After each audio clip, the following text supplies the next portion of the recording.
Ladies and gentlemen, hit subscribe to this channel right now. This is huge. Amy Coney Barrett just backed President Trump. We'll get to the 7-2 decision. We'll also get to the fact that she will almost certainly back Trump as well.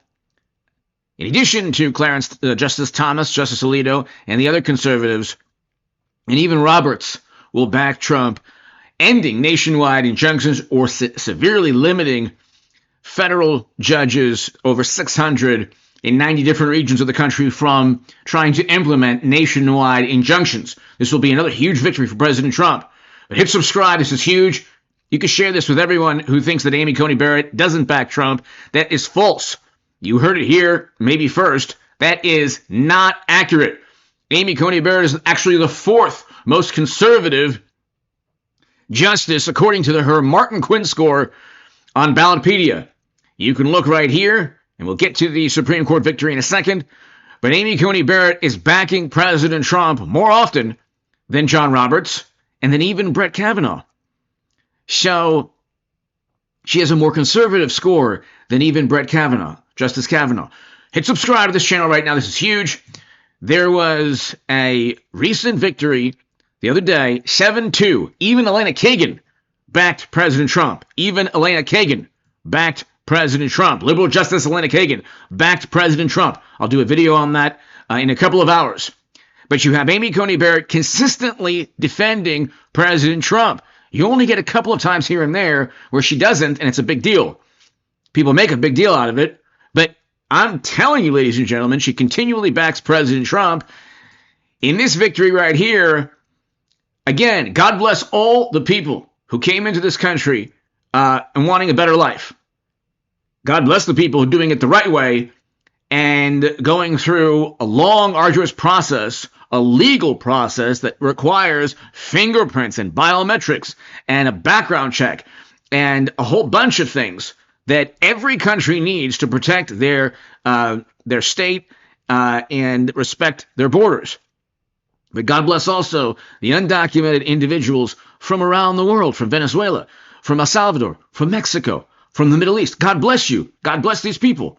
However, President Trump was elected to enforce existing laws. If you don't like the existing laws, Democrats, then run in 2026 on changing those laws. There are specific border and border security and immigration laws that state it is a crime to enter illegally. If Democrats don't like that, they don't think it's moral, then run in 2026 on amending the specific statutes. They will never do that because they don't even believe in their alleged value system. They know they have no chance of taking back the House if they run on the value system they claim to represent. But check this out, ladies and gentlemen. This is pretty awesome in terms of a discussion with John Sauer, the Solicitor General. It seems to people who aren't really into this that Amy Coney Barrett is going after Sauer, but that's not the truth. Check this out. This is really, really interesting. And this is huge, ladies and gentlemen. Amy Coney Barrett is consistently backing President Trump. She just did. Even Elena Kagan backed Trump the other day. Check this out. General Sauer, I want to ask you about a potential tension. Well, no, not potential tension, an actual tension that I see in answers that you gave to Justice Kavanaugh and Justice Kagan. You resisted Justice Kagan when she asked you whether the government would obey within the Second Circuit a precedent. I'm distinguishing between opinions and judgments here. Did I understand you correctly to tell Justice Kagan that the government wanted to reserve its right to maybe not follow a Second Circuit precedent, say, in New York, because you might disagree with the opinion? Our general practice is to respect those precedents, but there are circumstances when it is not a categorical practice. It is, and that is not this administration's practice or the longstanding practice of the federal government. And I'm not talking about in the Fourth Circuit, are you going to respect a Second Circuit? I'm talking about within the Second Circuit. And can you say, is that this administration's practice or a longstanding one? As I understand it, longstanding policy of the Department of Justice. Yes, that we generally, as it was phrased to me, generally respect circuit precedent, but not necessarily in every case. And some examples might be a situation where we're litigating to try and get that circuit precedent overruled and so forth. Well, okay, so I'm not talking about a situation in which, the Second Circuit has a case from 1955 and you think it's time for it to be challenged. That's not what I'm talking about. I'm talking about in this kind of situation. I'm talking about this week, the Second Circuit holds that the executive order is unconstitutional, and then what do you do the next day or the next week? Generally, we follow So you're still saying generally? Yes. And you still think that it's generally the policy, longstanding policy of the federal government to take that approach? That is my understanding. Okay. He's saying generally because when it gets to the Supreme Court, there's nowhere else for it to go. So the Supreme Court decisions are always without any question adhered to. There's no place else other than the Supreme Court. It's the highest law court in the land, and the Supreme Court has to decide what is and what isn't constitutional. The problem, however, is we saw that with the Colorado State Supreme Court. They tried to ban Trump on every ballot, like the authoritarians and despots and totalitarians and fascists they claim not to be. Democrats, morally superior Democrats. But the problem, however, is that they were wrong. It was unconstitutional. Can you believe the brilliant and esteemed and very knowledgeable scholars and judges at the Colorado State Supreme Court were doing something that was unconstitutional? Well, it went up to the Supreme Court, and the Supreme Court decided it was unconstitutional. What Democrats were doing, and that was unanimous, by the way. That was a unanimous decision. All three liberal justices sided with the conservatives against the Colorado State Supreme Court in a biblical, monumental, historic rebuke of the wonderful, morally superior, highly educated liberal Democratic Party that tried to ban Trump on every ballot because they said he fomented a rebellion. Then he won the popular vote. So nobody bought it.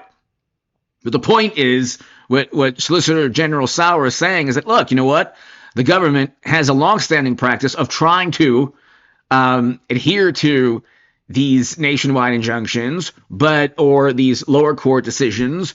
But at the end of the day, they're going to do everything possible to get a contentious issue to the Supreme Court for it to be the final, the final court, the final decision, the final say on a matter.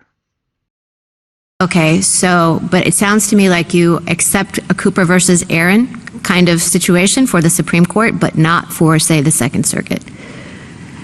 Like where you would respect the opinions and the judgments of the Supreme Court, and you're saying you would respect the judgment, but not necessarily the opinion of a lower court. And again, I think in the vast majority of instances, our practice has been to respect the opinion as well, in the circuits as well, but my understanding is that has not been a categorical practice in the way respect for the precedents and the judgments of the Supreme Court has been. So you're not hedging at all with respect to the precedent of this court? That is correct. I believe the quotation from our application directly addresses that, and we stand by that completely. Okay. Next question. So this is also a follow-up to some of the questions that others have asked you about the merits of the order not being before us. Did I understand your answer to be because you think percolation is really important for this one? We do think percolation is really important for this one, but the reason the merits are not before is because we've only submitted a stay application on the scope of relief question, and as Labrador against Poe indicates, the scope of relief is a separate question for the merits. I understand it's a separate question, but there are plenty of times that the government comes to us and asks for both. Absolutely. For example, recently in the Wilkins and Cox application, we did exactly that. And the reason why you didn't ask for both here is because you think that the merits question needs percolation. Yes, but also more fundamentally, it illustrates that the very problem with these nationwide injunctions is they force this rushed, fast and furious decisions on the merits. So I think it'd be very inappropriate in this case to come to a stay application saying, please give us a rushed, decision on the merits of something that's very complex. But the government's done that in other cases too, right? Those cases would be different. In this case, the example I gave earlier, we think it's very clear cut on the merits. This one is, we concede a novel and sensitive So this one question. isn't clear cut on the merits? This one, in this case, we want the court to address the remedial issue. If we offer the merit first, that's a vehicle problem because the court has, in many cases, just addressed the merits and not the remedial issue. And it's imperative from the federal government's perspective that the remedial question be addressed. Okay, so last question is about why that is. Justice Alito asked you. So when you listen to these oral arguments, there's not really a rebuttal. There are numerous rebuttals from even the liberal justices whenever it's like the Democratic or the Jack Smith's legal team, or the lawyers arguing in favor of nationwide injunctions. In this case, Amy Coney Barrett, you might even get one or two liberal justices siding with the conservatives ending nationwide injunctions because AOC and Ron Wyden and Democrats wanted Biden to ignore lower court judges just 2 years ago. Literally ignore nationwide injunctions from a Texas judge. Anyway, hit subscribe. This is huge, ladies and gentlemen.